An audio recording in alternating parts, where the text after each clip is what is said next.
ಎಲ್ಲರಿಗೂ ನಮಸ್ಕಾರ.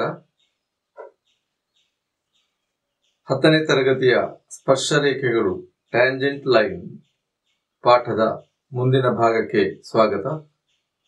ನಿಮ್ಮ ಪಾಠ ಪುಸ್ತಕದ 179ನೇ ಪೇಜಲ್ಲಿರುವ 1ನೇ ಪ್ರಶ್ನೆಯನ್ನೊಮ್ಮೆ ಓದಿ.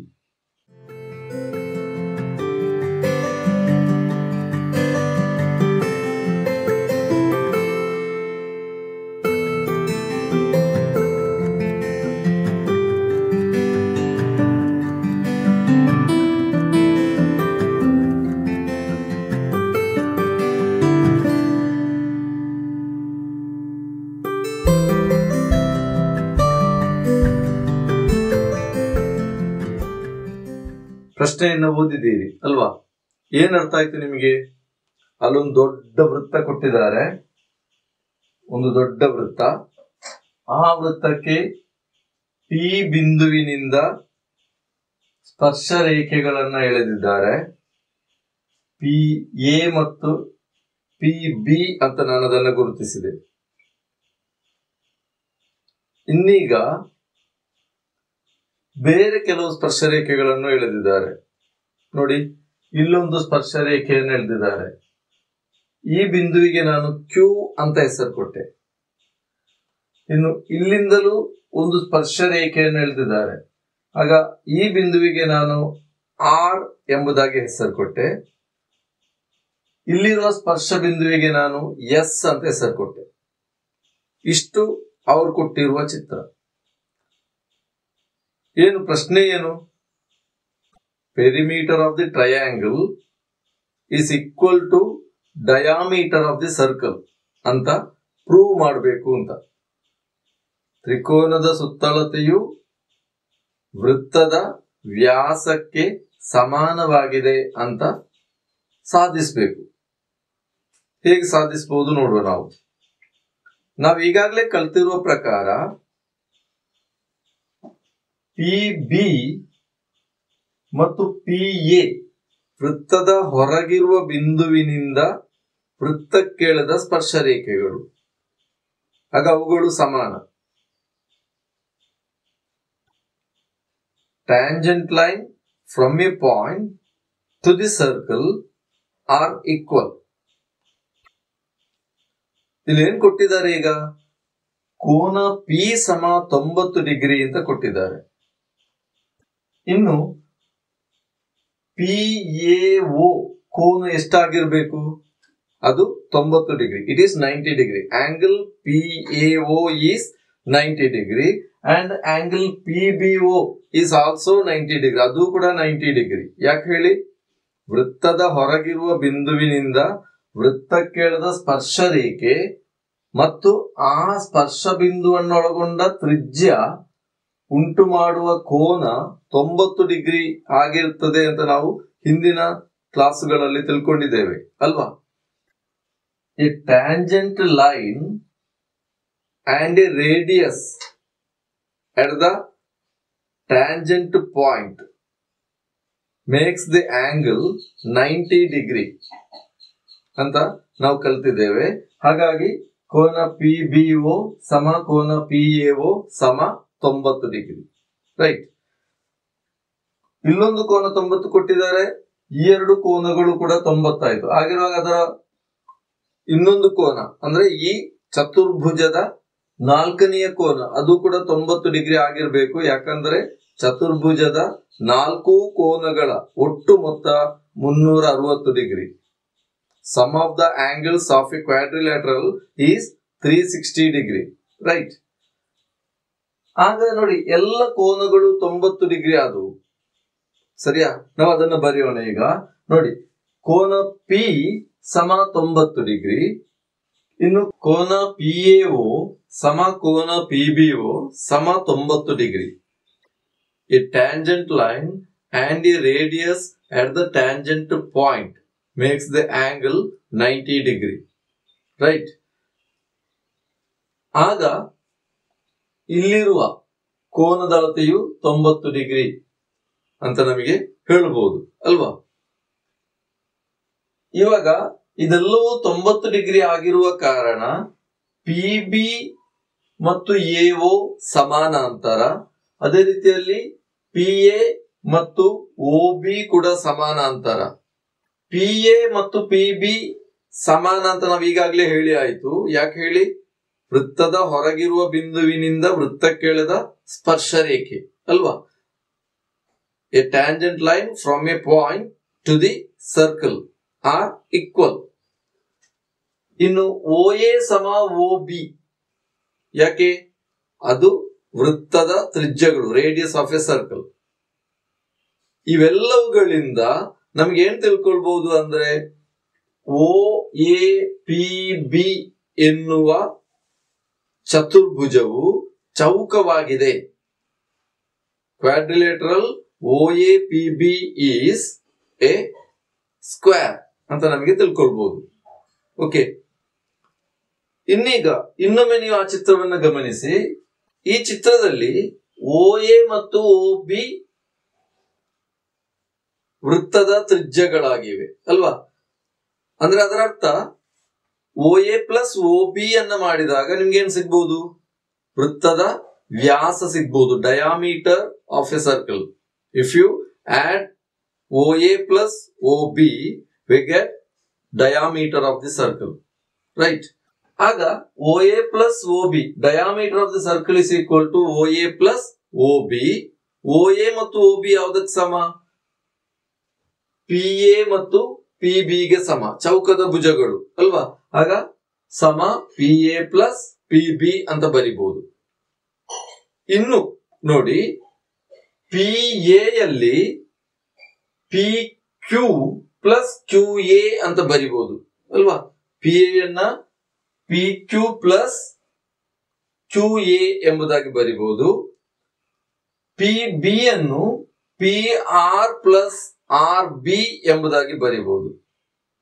ಓಕೆ, ಆಗ ನಾವು PA ಅನ್ನು PQ plus QA plus PB ಅನ್ನು PR ಪ್ಲಸ್ RB ಅಂತ ಬರಿಬಹುದು. ಇನ್ನೊಮ್ಮೆ ನೀವು ಚಿತ್ರವನ್ನ ಗಮನಿಸಿ. ಇಲ್ಲಿ QA ಮತ್ತು QS ಕೂಡ ಸಮಾನ. ಯಾಕೆ ಹೇಳಿ? Q ಎಂಬ ಬಿಂದುವಿನಿಂದ ಈ ದೊಡ್ಡ ವೃತ್ತಕ್ಕೆ ಎಳೆದಂತಹ ಸ್ಪರ್ಶ ರೇಖೆಗಳು ಅಲ್ವಾ? ಆಗ QA ಇರುವಲ್ಲಿ ನೀವು QS ಬರಿಬಹುದು.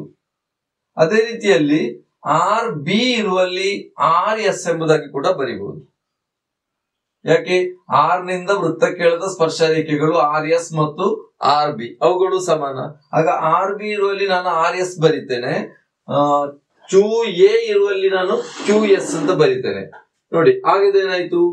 PQ plus QS plus PR plus SR ಅಂತ ಬರಿಬಹುದು. ಓಕೆ, ಇನ್ನು ಇದನ್ನು ನಾನು ಸ್ವಲ್ಪ ನಮಗೆ ಬೇಕಾದನ್ನ ಹತ್ತಿರ ತರಬಹುದು. ಹಾಗಿರುವಾಗ PQ plus PR plus QS plus SR ಅಂತ ಬರ್ತದೆ. ಇಲ್ಲಿಗೆ ನೋಡಿ, QS plus SR, QS plus SR ಏನಾಗ್ತದೆ? QR ಎಂಬುದಾಗಿ ಸಿಗ್ತದೆ. ಹಾಗಿರುವಾಗ PQ plus PR plus QR ಅಂತ ಬರೀತೇವೆ ನಾವು. ಆಗ ತ್ರಿಕೋನದ ಸುತ್ತಳತೆಯು PA ಪ್ಲಸ್ PB ಗೆ ಸಮ. PA ಪ್ಲಸ್ PB ಯಾವುದಕ್ಕೆ ಸಮ? ಅದು ವೃತ್ತದ ವ್ಯಾಸಕ್ಕೆ ಸಮ. PQ plus PR plus QR is the perimeter of a triangle. This perimeter of a triangle is equal to PA plus PB. What is PA plus PB? PA plus PB is equal to OA plus OB. It's equal to diameter of the circle. So, diameter of the circle is equal to perimeter of the triangle in this figure. Okay.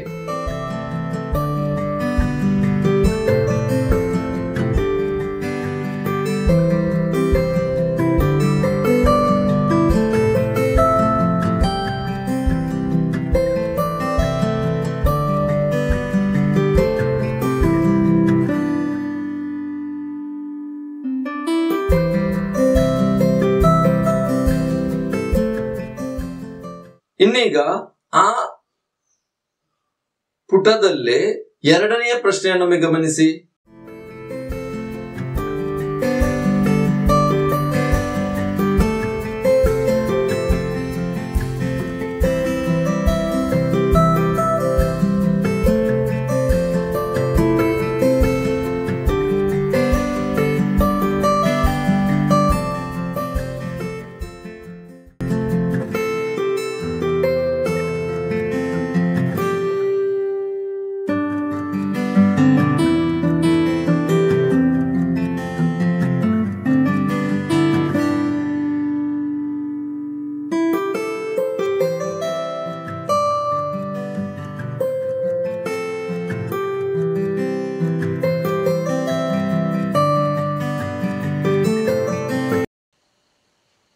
ಪ್ರಶ್ನೆಯನ್ನು ಓದಿದ್ದೀರಲ್ವಾ?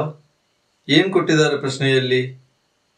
ಒಂದು ವೃತ್ತದ ಸ್ಪರ್ಶರೇಖೆಗಳು ಸೇರಿದಾಗ ಸಿಗುವ ತ್ರಿಕೋನದ ಭುಜಗಳ ಅಳತೆಯನ್ನು ಕೊಟ್ಟಿದ್ದಾರೆ ಅಲ್ವಾ?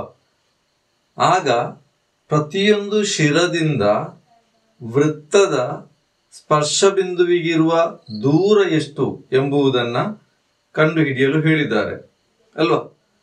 ಈಗ ನಾನೇನ್ ಮಾಡ್ತೀನಂದ್ರೆ ಈ ತ್ರಿಕೋನದ ಶಿರಗಳಿಗೆ ಹೆಸರು ಕೊಡ್ತೀನಿ ನಾನು.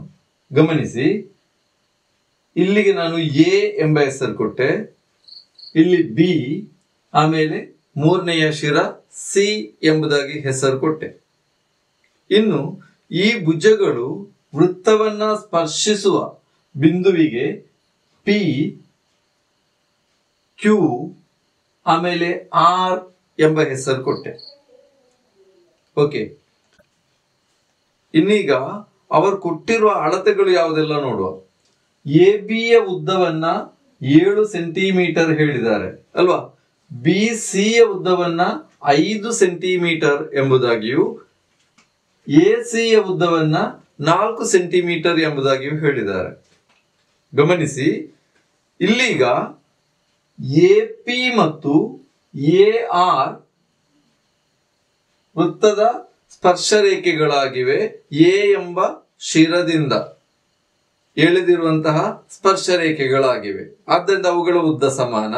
ಅದೇ ರೀತಿಯಲ್ಲಿ ಬಿ ಪಿ ಮತ್ತು ಬಿ ಕ್ಯೂ ಎಂಬ ಸ್ಪರ್ಶ ರೇಖೆಗಳ ಉದ್ದ ಕೂಡ ಸಮಾನ. ಬಿ ಎಂಬ ಬಿಂದುವಿನಿಂದ ಎಳೆದಿರುವ ಸ್ಪರ್ಶ ರೇಖೆಗಳು. ಅದೇ ರೀತಿಯಲ್ಲಿ ಸಿ ಇಂದ ಎಳೆದಿರುವ ಸ್ಪರ್ಶ ರೇಖೆ ಸಿ ಆರ್ ಮತ್ತು ಸಿ ಕ್ಯೂ ಆಗಿದೆ, ಅವುಗಳ ಉದ್ದ ಕೂಡ ಸಮಾನ. ಈಗ ನಾನು ಎ ಪಿ ಯ ಉದ್ದವನ್ನ ಎಕ್ಸ್ ಅಂತ ತಗೊಂಡ್ರೆ ಎ ಆರ್ ನ ಉದ್ದ ಕೂಡ ಏನಾಗಬೇಕು? ಎಕ್ಸ್ ಆಗಿರ್ಬೇಕು ಅಲ್ವಾ? ಯಾಕಂದ್ರೆ ಸಮಾನ. ಎ ಪಿ ಯ ಉದ್ದ ಎಕ್ಸ್ ಆದ್ರೆ ಬಿ ಪಿ ಯ ಉದ್ದ ಎಷ್ಟಾಗಬೇಕು? ಎ ಬಿ ಯ ಉದ್ದ ಎಷ್ಟು? 7 ಸೆಂಟಿಮೀಟರ್. ಅದರಲ್ಲಿ ಎ ಪಿ ಅನ್ನು ನಾನು ಎಕ್ಸ್ ಅಂತ ತಗೊಂಡ್ರೆ ಬಿ ಪಿ ಏನಾಗಬೇಕು? 7 ಮೈನಸ್ ಎಕ್ಸ್ ಆಗಿರ್ಬೇಕು, right? Now what is BQ? Here BP and BQ are same length.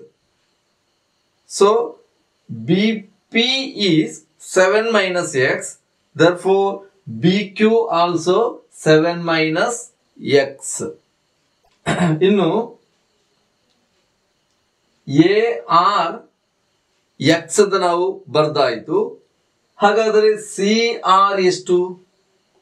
A C ಎನ್ನುವುದು 4 ಸೆಂಟಿಮೀಟರ್, ಅದರಲ್ಲಿ ಎ ಆರ್ ಎಕ್ಸ್.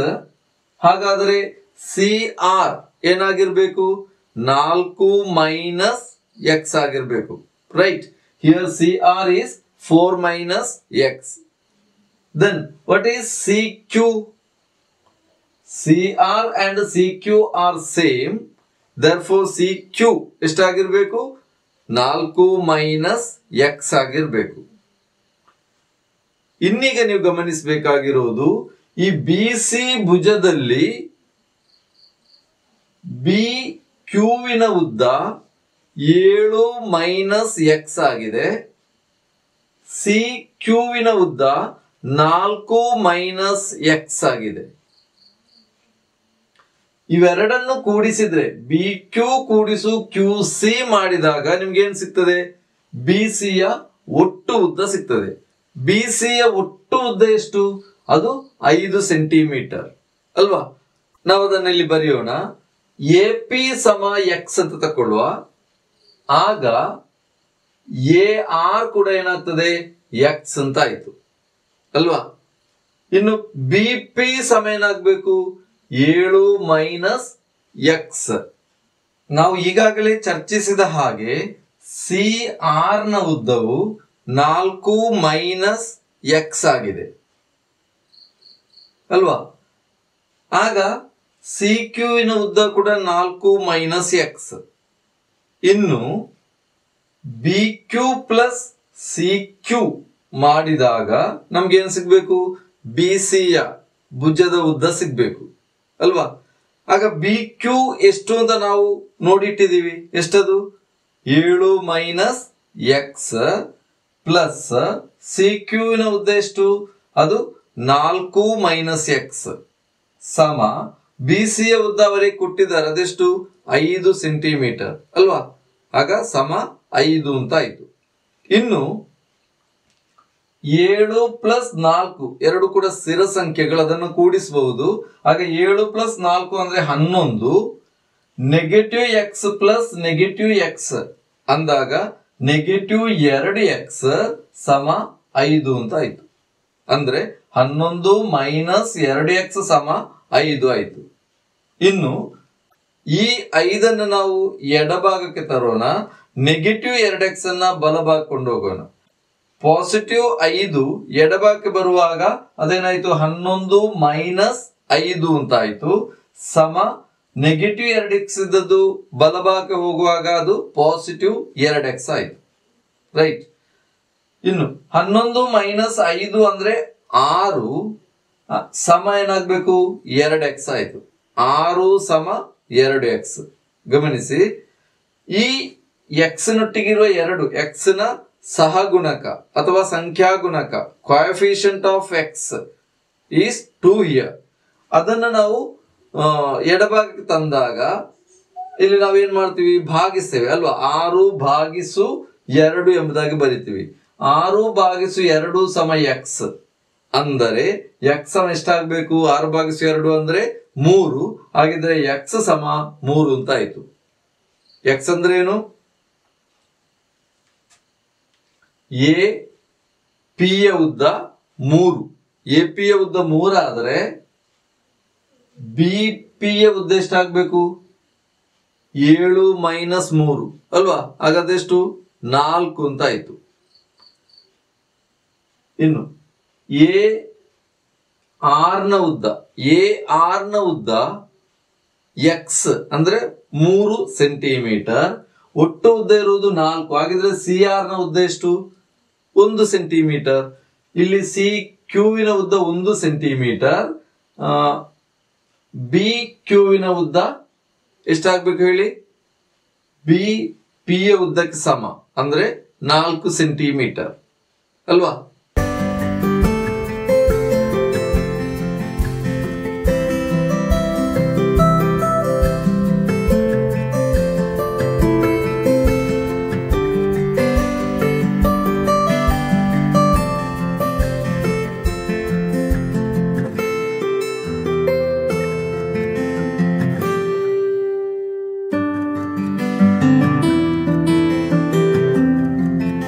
ಈಗ ನಿಮ್ಮ ಪಾಠಪುಸ್ತಕದ 180ನೇ ಪುಟದಲ್ಲಿ 4ನೆಯ ಪ್ರಶ್ನೆಯನ್ನೊಮ್ಮೆ ನೋಡಿ.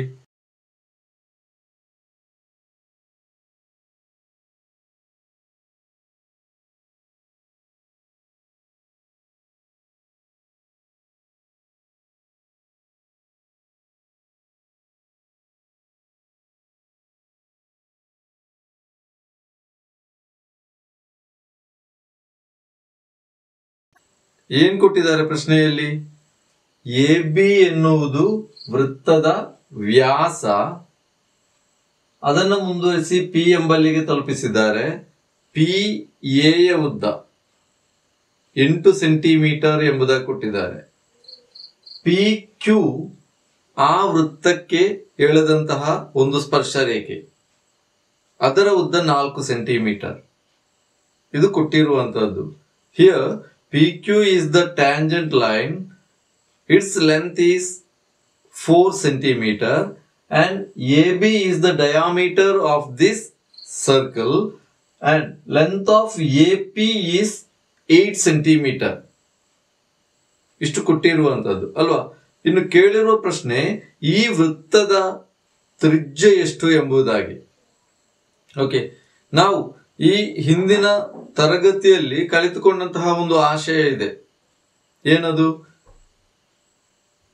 P A into P B, ದೊಡ್ಡ ಗೆರೆ ಮತ್ತು ಅದರ ವೃತ್ತದ ಹೊರಭಾಗದಲ್ಲಿರುವ ಸಣ್ಣ ಗೆರೆ, ಇವುಗಳ ಗುಣಲಬ್ಧವು ಆ ಬಿಂದುವಿನಿಂದ ಅದೇ ವೃತ್ತಕ್ಕೆಳೆದ ಸ್ಪರ್ಶ ರೇಖೆಯ ಉದ್ದದ ವರ್ಗವಾಗಿದೆ ಅಂತ ನಾವು ಕಲಿತಿರುವಂತದ್ದು. ಗಮನಿಸಿ, ಪಿ ಎ ದೊಡ್ಡ ಗೆರೆ ಗುಣಿಸು ಪಿ ಬಿ ವೃತ್ತದ ಹೊರಭಾಗದಲ್ಲಿರುವ ಸಣ್ಣ ಗೆರೆ, ಇವುಗಳ ಗುಣಲಬ್ಧ ಪಿ ಕ್ಯೂ ಸ್ಕ್ವೇರ್ ಆಗಿದೆ. ಅಂದ್ರೆ ಇಲ್ಲಿ ನಾವು ಹೀಗೆ ಬರೀಬಹುದು, ಅದನ್ನ ಪಿ ಎ ಗುಣಿಸು ಪಿ ಬಿ ಸಮ ಪಿ ಕ್ಯೂ ಸ್ಕ್ವೇರ್ ಎಂಬುದಾಗಿ ಬರೀಬಹುದು. ಇಲ್ಲಿ ಪಿ ಎ ಎಷ್ಟು? ಪಿ ಎ 8 ಸೆಂಟಿಮೀಟರ್ ಅಂತ ಕೊಟ್ಟಿದ್ದಾರೆ. ಆಗ ಪಿ ಎ ಸಮ 8 ಸೆಂಟಿಮೀಟರ್, ಆದ್ದರಿಂದ 8 ಗುಣಿಸು ಪಿ ಬಿ ಸಮ 4 ಸ್ಕ್ವೇರ್. ಸೊ 8 ಗುಣಿಸು P B is equal to 4ರ ವರ್ಗ ಅಂದ್ರೆ 16 ಅಲ್ವಾ? ಆಗ ಪಿ ಬಿ ಸಮ ಏನಾಯ್ತು? ಇಲ್ಲಿ 8ರಿಂದ ಗುಣಿಸಿದ್ದು, ಆಗ 8ನ್ನು ಆ ಕಡೆ ತರುವಾಗ ಪಿ ಬಿ ಸಮ 16 ಭಾಗಿಸು 8. ಪಿ ಬಿ ಅಂದ್ರೆ ಎಷ್ಟಾಗ್ತದೆ? ಆಗ ಸಮ 2 ಅಂತ ಆಯ್ತು. ಆಗ ಪಿ ಬಿ ಯ ಉದ್ದ 2. ಇದರಿಂದ ನಮ್ಗೆ ಏನ್ ಕಂಡುಹಿಡಿಬಹುದು? ಎ ಬಿ ಯ ಉದ್ದವನ್ನು ಕಂಡುಹಿಡಿಯಬಹುದು. ಎ ಬಿ ಈ ವೃತ್ತಕ್ಕೆ ಏನಾಗಿದೆ? A B is the diameter of this circle. So what is the length of A B? Length of A B is 8 minus 2. So length of A B is 6 centimetre. A B ಯ ಉದ್ದವು 6 centimetre, right? ಇನ್ನು A B ಎನ್ನುವುದು ವ್ಯಾಸವಾಗಿರುವುದರಿಂದ ತ್ರಿಜ್ಯ ಏನಾಗಿರ್ಬೇಕು?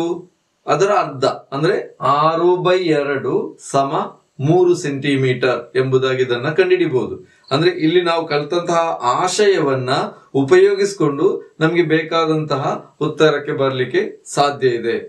ಇಲ್ಲಿ ಆ ಆಶಯವನ್ನ ನೆನಪಿಸಿಕೊಳ್ಳುವುದು ಮುಖ್ಯ. ಉತ್ತರ ಕಂಡುಹಿಡಿಯಲಿಕ್ಕೆ ಸುಲಭ ಇರಬಹುದು, ಆದ್ರೆ ಇಲ್ಲಿ ನಾವು ಆ ಆಶಯವನ್ನ ನೆನಪಿಸಿಕೊಂಡು ಉತ್ತರ ಮಾಡ್ಲಿಕ್ಕೆ ಕಲ್ತ್ರೆ ಅದು ಸುಲಭ ಆಗಿರ್ತದೆ. ಓಕೆ,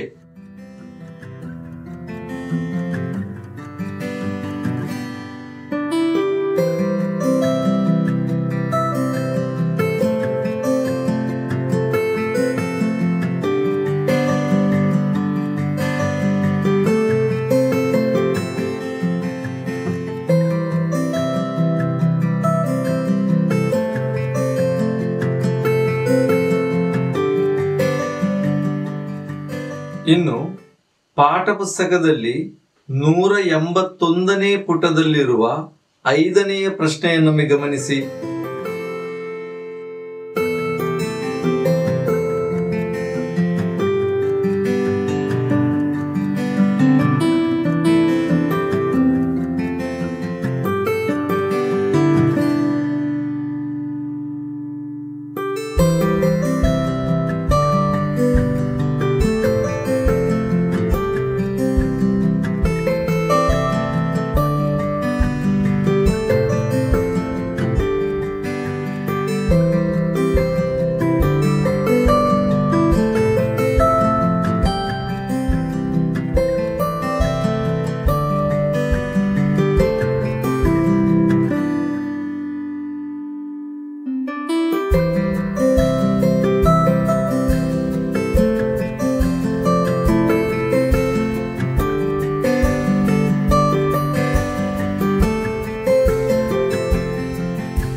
ಅಲ್ಲಿ ಎರಡು ಚಿತ್ರ ಕೊಟ್ಟಿದ್ದಾರೆ ಅಲ್ವಾ. ಒಂದು ವೃತ್ತದ ಎರಡು ಬಿಂದುಗಳನ್ನು ಜೋಡಿಸುವ ಗೆರೆಯನ್ನು 4 ಸೆಂಟಿಮೀಟರ್ ಮುಂದುವರಿಸಿ ಅಲ್ಲಿಂದ ವೃತ್ತಕ್ಕೆ ಒಂದು ಸ್ಪರ್ಶ ರೇಖೆಯನ್ನು ಎಳೆದಿದ್ದಾರೆ. ಆ ಸ್ಪರ್ಶ ರೇಖೆಯ ಉದ್ದ 6 ಸೆಂಟಿಮೀಟರ್ ಎಂಬುದಾಗಿ ಹೇಳಿದ್ದಾರೆ. ಇನ್ನು ಅದೇ ಬಿಂದುಗಳನ್ನು ಜೋಡಿಸಿ 5 ಸೆಂಟಿಮೀಟರ್ ಮುಂದುವರಿಸಿ ಅಲ್ಲಿಂದ ವೃತ್ತಕ್ಕೆ ಒಂದು ಸ್ಪರ್ಶ ರೇಖೆ ಎಳೆದಾಗ ಆ ಸ್ಪರ್ಶ ರೇಖೆಯ ಉದ್ದ ಎಷ್ಟಾಗಿರಬಹುದು ಎಂಬುದು ಪ್ರಶ್ನೆಯಾಗಿದೆ. ಹಾಗೆ ನೀವು ಗಮನಿಸಬೇಕಾದಲ್ಲಿ ವೃತ್ತದ ಎರಡು ಬಿಂದುಗಳನ್ನು ಜೋಡಿಸುವ ಗೆರೆಯ ಉದ್ದ ಬದಲಾಗುವುದಿಲ್ಲ. ಮುಂದುವರಿಸಿದ ಗೆರೆಯ ಉದ್ದ ಮಾತ್ರ ಮೊದಲು 4 ಸೆಂಟಿಮೀಟರ್ ಇತ್ತು, ಆಮೇಲೆ ಅದು 5 ಸೆಂಟಿಮೀಟರ್ ಆಯಿತು ಎಂಬುದನ್ನು ಅರ್ಥ ಮಾಡಿಕೊಳ್ಬೇಕು. ಆಗ ನಾವು ಆ ಜೋಡಿಸಿದ ಗೆರೆಯ ಉದ್ದ ಎಷ್ಟು ಎಂಬುದನ್ನ ಮೊದಲು ಕಂಡುಹಿಡಿಯುವ. ಓಕೆ, ಈಗ ಈ ಚಿತ್ರವನ್ನು ಗಮನಿಸಿ. ಆ ಎರಡು ಬಿಂದುಗಳಿಗೆ ನಾನು ಎ ಮತ್ತು ಬಿ ಎಂಬುದಾಗಿ ಹೆಸರು ಕೊಟ್ಟೆ. ಆಗ ಎ ಬಿ ಯನ್ನ ಜೋಡಿಸಿ 4 ಸೆಂಟಿಮೀಟರ್ ಪುನಃ ಮುಂದುವರಿಸಿ ನಾನು ಪಿ ಎಂಬಲ್ಲಿಗೆ ತಲುಪಿದೆ.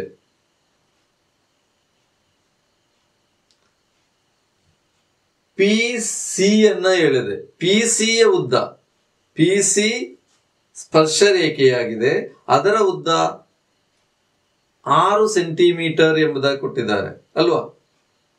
Here P C is the tangent line, its length is 6 centimeter and the line joining AB is extended up to P.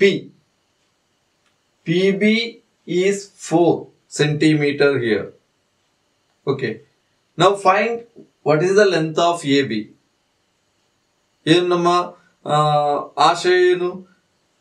P A into P B ಸಮ ಪಿ ಸಿ ಸ್ಕ್ವೇರ್ ಅಲ್ವಾ. ಇದನ್ನು ಉಪಯೋಗಿಸಿಕೊಂಡು ನಾವು A B ಯ ಉದ್ದ ಎಷ್ಟು ಎಂಬುದನ್ನು ಕಂಡುಹಿಡಿಯುವ. ಓಕೆ, ಆಗ ಪಿ ಎ ಗುಣಿಸು ಪಿ ಬಿ ಅಂದರೆ ಪಿ ಎ ಗುಣಿಸು ಪಿ ಬಿ ಸಮ P C square. P A ಗುಣಿಸು 4 ಸಮ 6 ಸ್ಕ್ವೇರ್ ಆಯಿತು. ರೈಟ್, ಆಗ ಪಿ ಎ ಗುಣಿಸು 4 ಸಮ 6ರ ವರ್ಗ, ಅದೆಷ್ಟು? 36 ಅಲ್ವಾ. ಹಾಗಿದ್ರೆ ಪಿ ಎ ಏನಾಗಿರ್ಬೇಕು? 36/4 ಅಲ್ವಾ. ಪಿ ಎ ಸಮ 36/4 ಸಮ ಎಷ್ಟು? 4 9 ಸಲ ಆಗಿರುವಾಗ 9. ಪಿ ಎ ಯ ಉದ್ದ 9 ಅಂತ ಗೊತ್ತಾಯಿತು. ಗಮನಿಸಿ, ಪಿ ಎ ಯ ಉದ್ದ 9 ಆಯಿತು. ಅದರಲ್ಲಿ ಪಿ ಬಿ ಯ ಉದ್ದ ಗೊತ್ತಿದೆ, ಅದೆಷ್ಟು? 4 ಸೆಂಟಿಮೀಟರ್. ಹಾಗಾದ್ರೆ ಎ ಬಿ ಉದ್ದವನ್ನು ಹೇಗೆ ಕಂಡುಹಿಡಿಬಹುದು? 9 ಮೈನಸ್ 4 ಒಟ್ಟು ಉದ್ದದಿಂದ ಈ ತುಂಡನ್ನು ಕಳಿಬೇಕು ಅಲ್ವಾ. ಹಾಗಿರುವಾಗ ಎ ಬಿ ಯ ಉದ್ದ ಸಿಗ್ತದೆ. ಎ ಬಿ ಸಮ 9 ಮೈನಸ್ 4 ಸಮ 5 ಅಂತ ಆಯ್ತು ಅಲ್ವಾ. ಹಾಗೆ ಎ ಬಿ ಯ ಉದ್ದ ನಿಮಗೆ ಈಗ ಗೊತ್ತಾಯ್ತು. ಇನ್ನು ಇದೇ ಬಿಂದುಗಳನ್ನ ಜೋಡಿಸಿ 5 ಸೆಂಟಿಮೀಟರ್ ಹೆಚ್ಚಿಸಿದ್ದು. Here they extended the line 5 centimetre. So A Q ಎಷ್ಟಾಗಿರ್ಬೇಕಾಗ? ಈಗಾಗಲೇ ನಾವು ಎ ಬಿ ಅನ್ನ ಕಂಡುಹಿಡಿದಾಯ್ತು, ಅದು 5. ಬಿ ಕ್ಯೂ ಕೂಡ 5. ಆಗ ಎ ಕ್ಯೂ ಸಮ ಎಷ್ಟಾಗಬೇಕು? 5 ಕೂಡಿಸು 5. ಎ ಕ್ಯೂ ಸಮ 5 ಕೂಡಿಸು 5 ಸಮ 10 ಆಯ್ತು. ರೈಟ್, ಇನ್ನು ಕ್ಯೂ ಎ ಗುಣಿಸು ಕ್ಯೂ ಬಿ ಸಮ ಕ್ಯೂ ಸಿ ಸ್ಕ್ವೇರ್ ಅಲ್ವಾ. ಆಗ ಕ್ಯೂ ಎ ಗುಣಿಸು ಕ್ಯೂ ಬಿ ಸಮ ಕ್ಯೂ ಸಿ ಸ್ಕ್ವೇರ್. ಅದರಲ್ಲಿ ಕ್ಯೂ ಎ ನಿಮ್ಗೆ ಗೊತ್ತಿದೆ, 10 ಗುಣಿಸು ಕ್ಯೂ ಬಿ ಅದು 5 ಸಮ ಕ್ಯೂ ಸಿ ಸ್ಕ್ವೇರ್. ಕಂಡುಹಿಡಿಬೇಕಾದ ಸ್ಪರ್ಶ ರೇಖೆಯ ಉದ್ದದ ವರ್ಗ ಇದು ಅಲ್ವಾ. 10 ಗುಣಿಸು 5 ಅಂದ್ರೆ 50 ಸಮ ಕ್ಯೂ ಸಿ ಸ್ಕ್ವೇರ್ ಆಯ್ತು. 50 ಸಮ QC ಸ್ಕ್ವೇರ್. ಹಾಗಿದ್ರೆ QC ಏನಾಗಬೇಕು? √50 ಆಗಿರ್ಬೇಕು. ಇಲ್ಲಿ 50 25 ಗುಣಿಸು 2, ಒಂದು ಪೂರ್ಣ ವರ್ಗ, ಇನ್ನೊಂದು ಅವಿಭಾಜ್ಯ ಸಂಖ್ಯೆ, A perfect square and the prime number. ಆಗ 25ರ ವರ್ಗಮೂಲ ಯಾವುದು? ಅದು 5√2 ಎಂಬುದಾಗಿ ಬರಿಬಹುದು. ಅಂದ್ರೆ QC ಯ ಉದ್ದ 5√2.